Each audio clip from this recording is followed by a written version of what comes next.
Hello and welcome. My name is Alex Cunningham, and I have the privilege to introduce to you Prachi and Kwan in their Intersection podcast. Today is part 2 of the Richard Boyatzis interview series. So if you haven't listened to episode 1, make sure you go take a look at that first. But if you've already listened to it, then get your ears ready because it is time to dive right back into some more mindfulness at work in this Intersections episode. So let's get going. So there is a nuance between the recovery and renewal. So maybe if you want to just share a few. Well, first of all, let me also offer a nuance of mindfulness work. Mm-hmm. I've known a lot of people who work on mindfulness and study it. Those that really work heavily on mindfulness as presence split into two groups. One group that seems to get it and one group that practices it and does it, but end up being real jerks. And when somebody says they're into mindfulness, I have to be careful because if what they mean is they're really into being present, it is a 50-50 chance in my experience that they'll be very narcissistic, egocentric, and obnoxious. In other words, not fulfilling social responsibilities.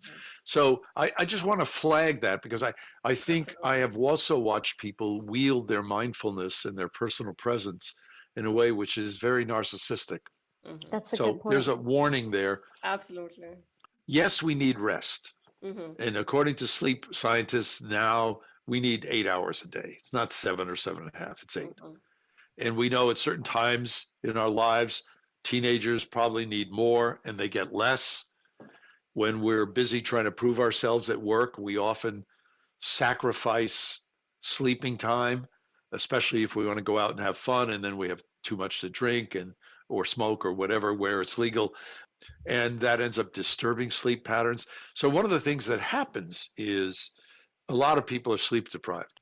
Sleep ends up being one of those ingredients for human survival that probably is like breathing.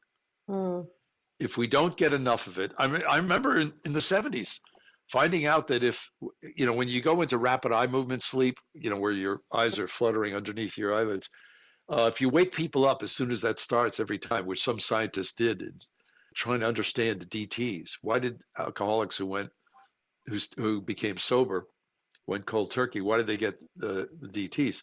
Well, it turns out you could do that on anybody. Just wake them up every time they start rapid eye movement sleep.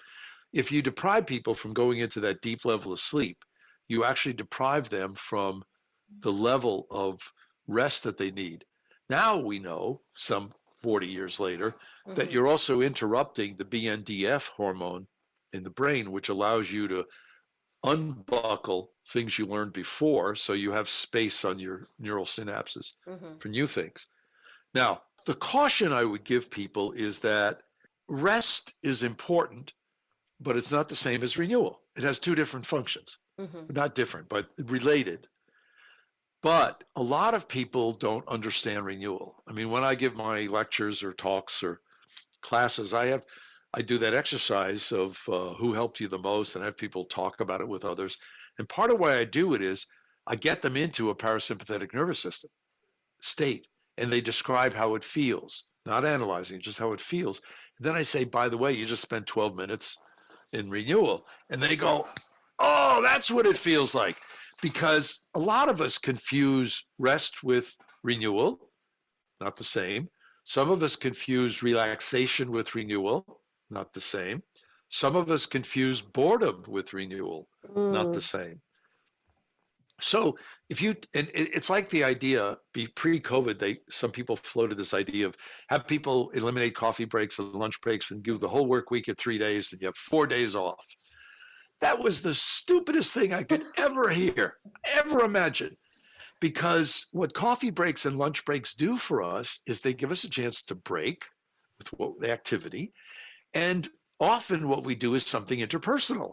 You chat with somebody, and it doesn't matter that you're chatting about a ball game or a TV show or, something like that, or what people are wearing. Now, if you take a break from your work and you play a video game, I'm not sure that helps for a reason I haven't done yet, which I haven't done the neural activation. So I think, Prachi, that it's very important that people literally tune themselves to know, what does it feel like? What are my biomarkers of being in renewal?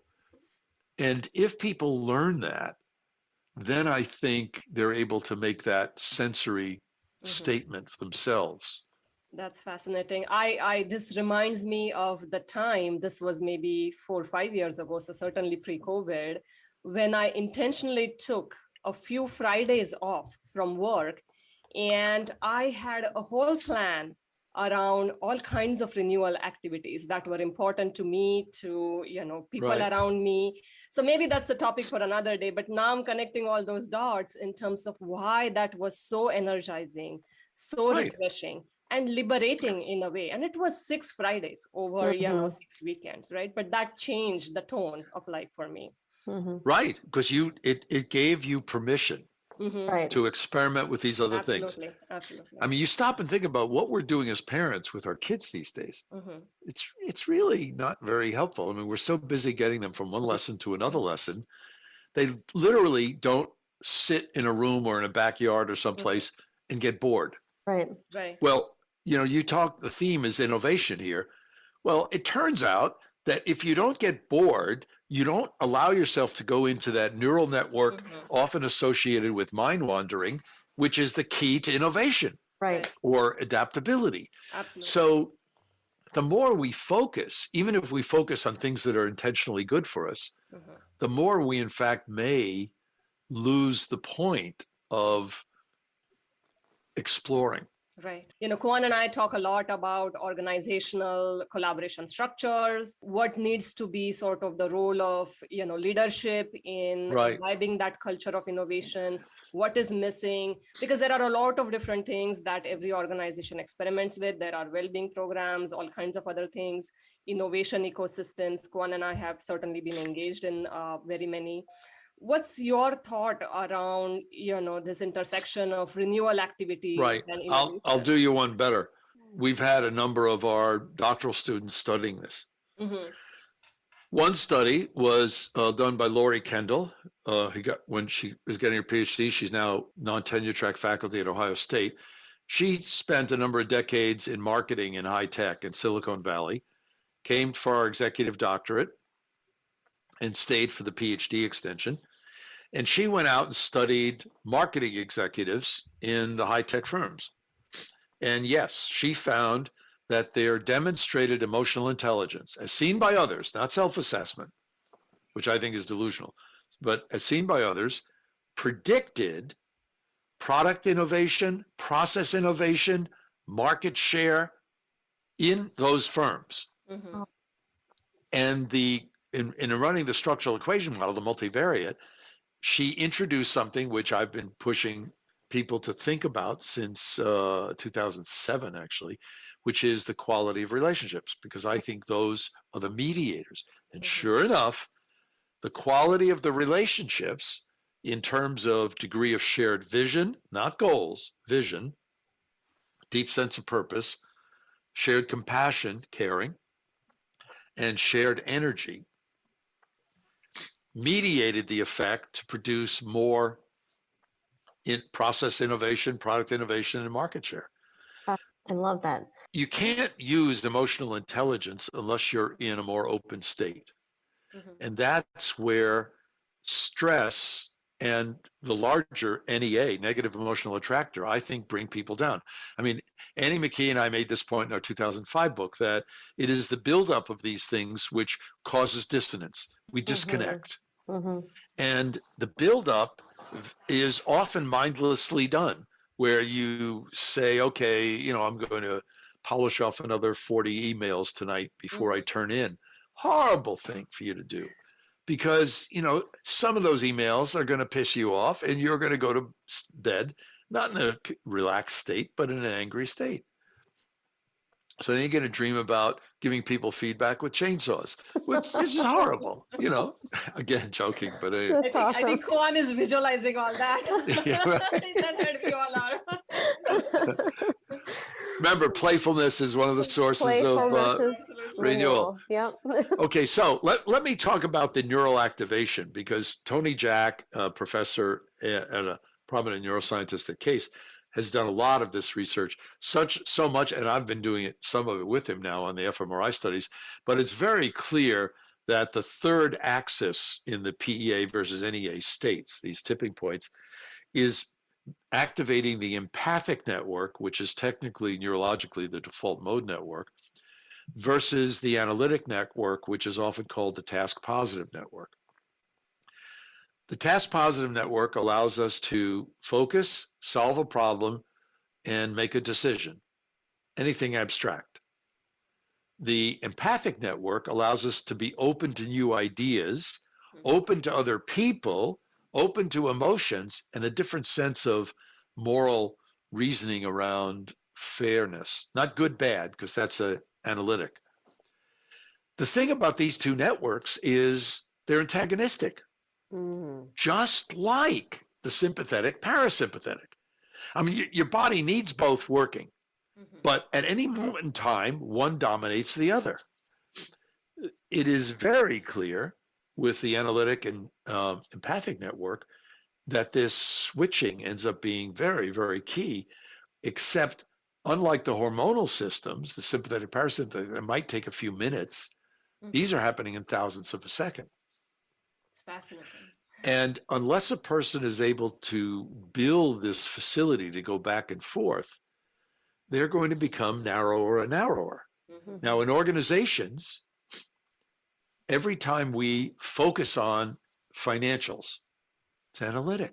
I mean, I showed in the late 70s, early 80s, that in above average MBA programs, and colleagues from two other research companies found very similar finding, in above average full-time MBA programs, that people were graduating with statistically significantly less social intelligence than they had when they entered. Wow. Why is that happening? In a typical full-time MBA program, analytic, empathic. You take a course in accounting, finance, statistics, economics, and somebody says, ooh, let's have you analyze Harvard Business School cases. No wonder the poor 30-year-olds are shrinking their social intelligence. Now, in strategic language, what's that called when you focus on analytics? It's called competition neglect. And you see that not invented here, that's not the way we do it here. All of these things happen at the organizational level. So you start to develop a real insight that the more you focus on specific objective measures, the more you focus on financials, the less innovation you're going to get. Period. I don't even have to modify it. Right. So what happens is, let me use an example, consulting companies. I ran two consulting companies for a total of about 11 years. I was president of the industry association for a number of years. I bought and sold them for two different other companies. I spent a lot of time in consulting companies. Consulting companies don't innovate. What they do is they buy other people. They hire people or they buy other companies who have innovated. Why? Why don't consulting companies innovate? Because your revenue, your only revenue is your time. And once you're inside a consulting company, no matter how, kind of new world or new age you are, everybody chases the billable rate. You're supposed to have 80 or 85% or 88% of your hours in a week billable, and a superstar does 100. That leaves 0 for reflection. Yep. No consulting company I know of actually devotes time to debriefing. They'll say, well, how do we fix that problem? That's going analytic again. Right. So what we find is that in professional services, and the same thing happens in architecture firms, law firms, hospitals, universities, we tend to, because all of our work is measured in terms of people's time, we tend to focus on specific measures, which pushes us into the analytic and therefore less innovation.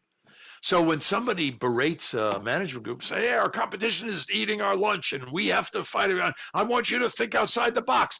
People sitting in that room at that moment can't. They can't see the box. They have lost their ability to scan. Right. Yeah. So here we have what looks like, kind of conundrum where, that if you go down that path of trying to focus and use financials and specific objectives, you stop the innovation. Meanwhile, you're berating people to innovate, which forces less innovation, and there's more closing of the mind. It's almost a negative spiral there. Yeah. No, it's actually technically a positive feedback loop. It feeds on itself and gets stronger. Right.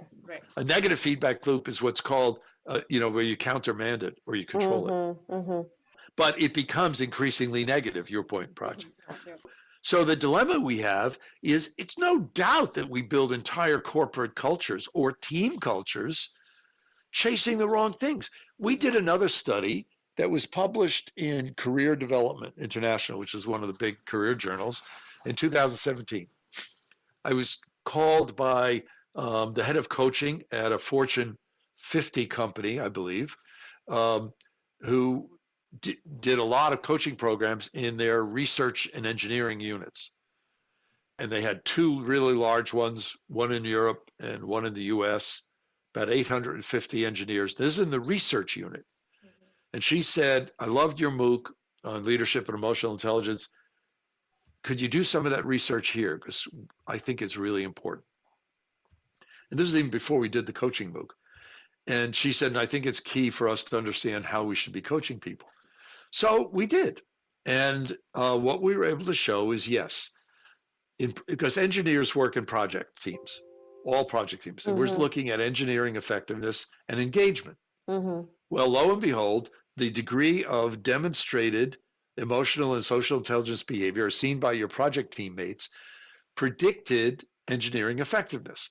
And the unique variance, I mean, I don't know if you remember your statistics, but people drool in academic articles if you show 5% unique variance. Yeah. It was 31%.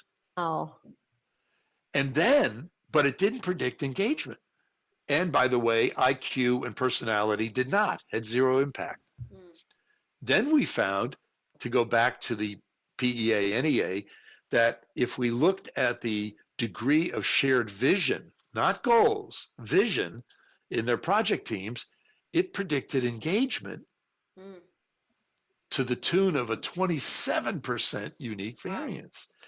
So what it says, and it did not predict effectiveness. So what it says is, it's understandable why we had an engagement, a motivation crisis before we even got into COVID. Right.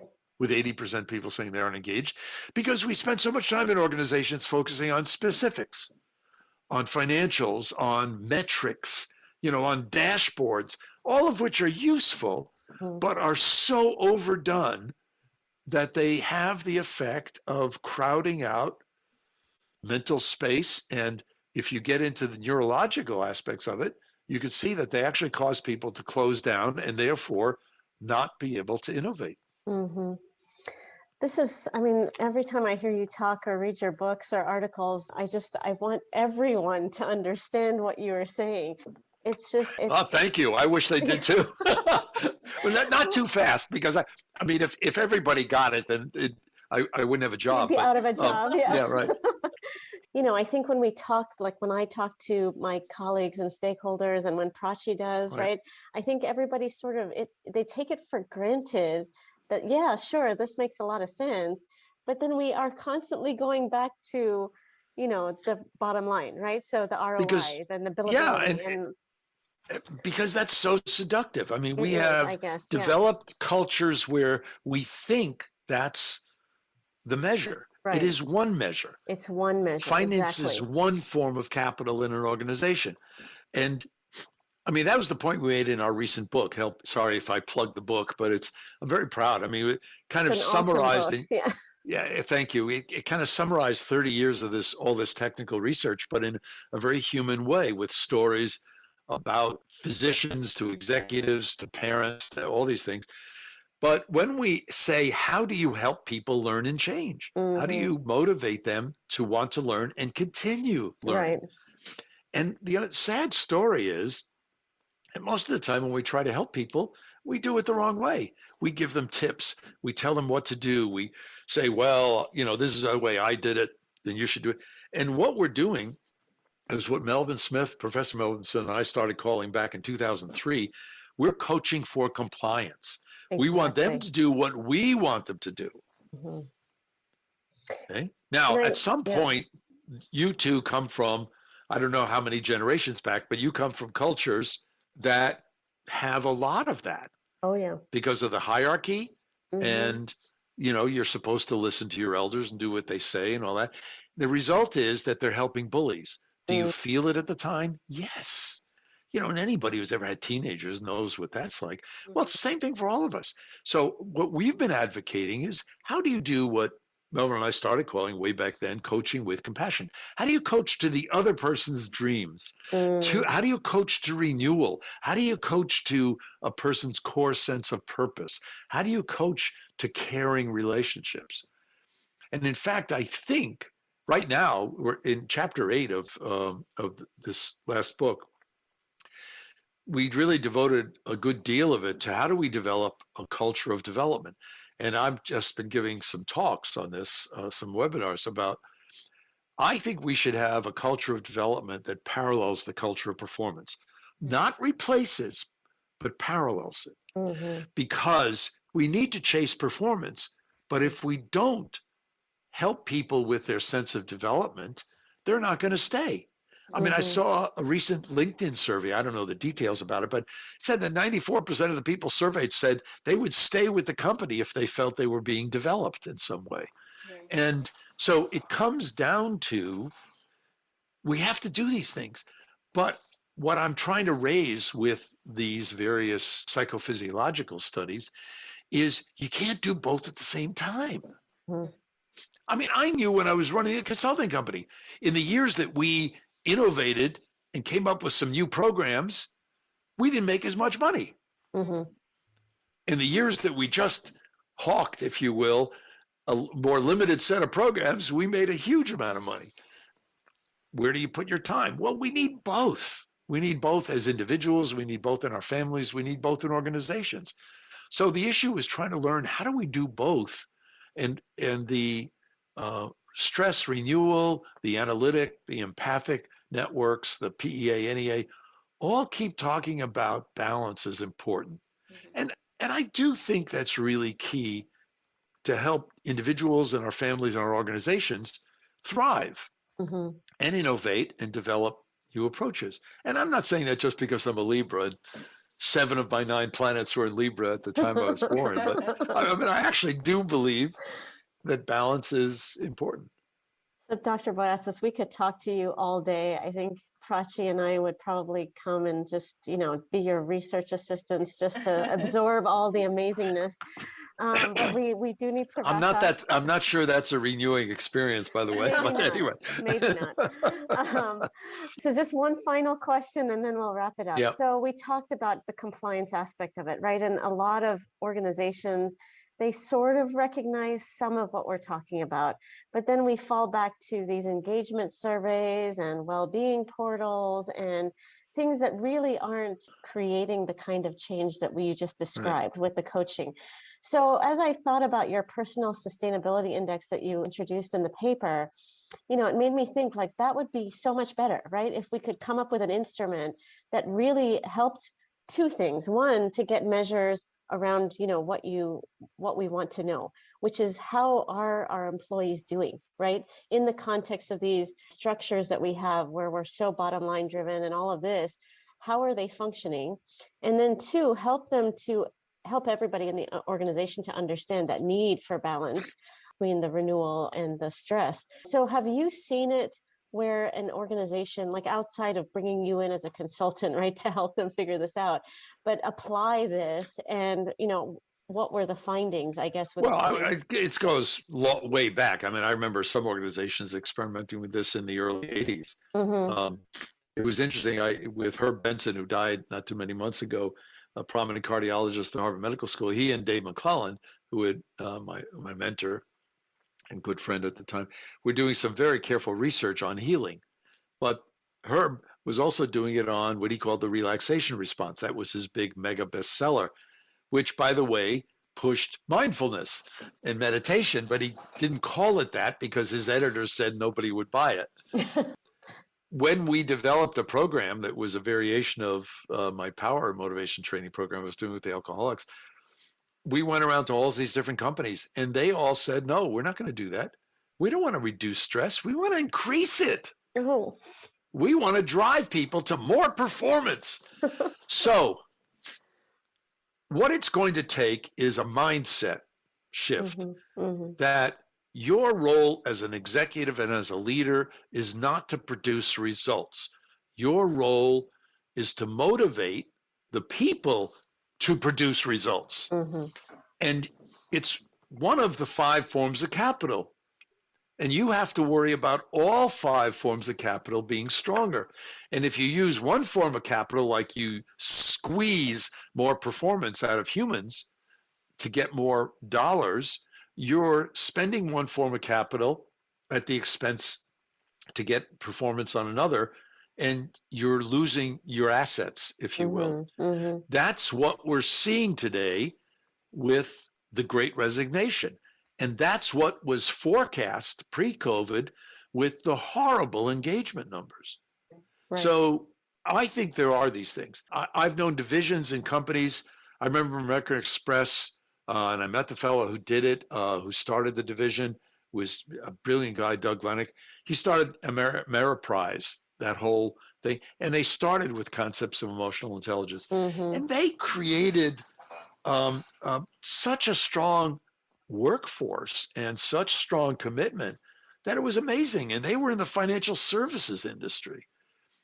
We saw it in automotive manufacturing with the Saturn project, the joint venture between GM and Saturn.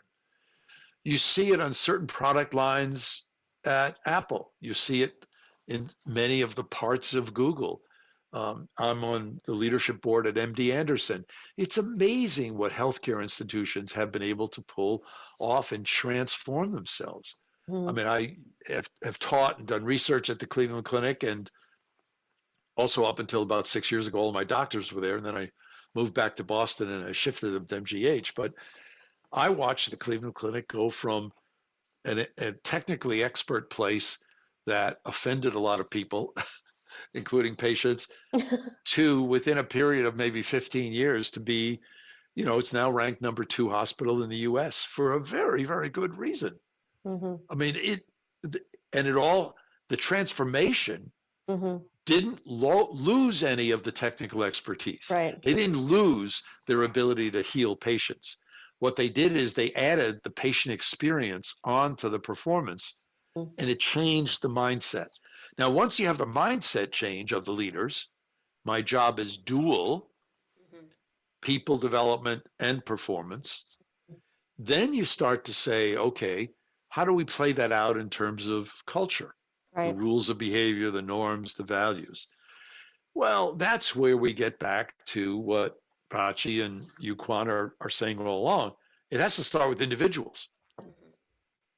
And right now, the wellness programs are not seen as every manager's responsibility. They're seen as the people in the wellness unit. It's like leadership development was seen as an HR issue, and therefore it didn't happen. Yeah.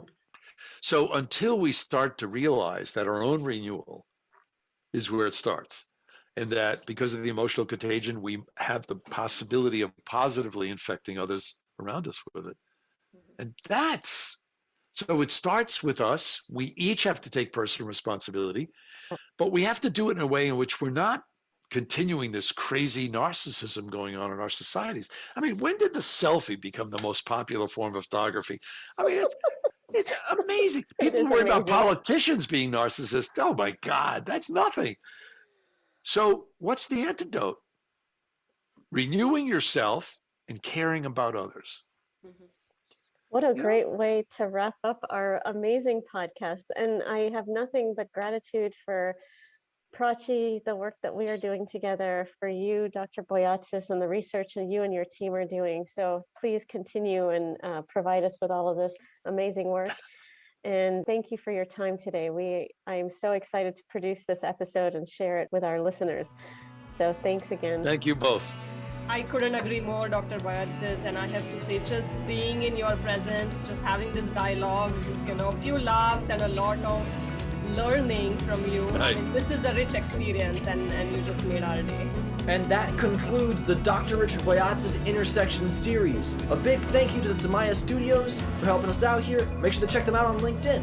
Also, make sure to check us out, UAH I2C, anywhere you feel like. My name's Alex Cunningham, and I'm happy to have been able to be here with you guys through this wonderful 2-part series. And I'll see you all in the next one. Take care, and goodbye. Onward and upward.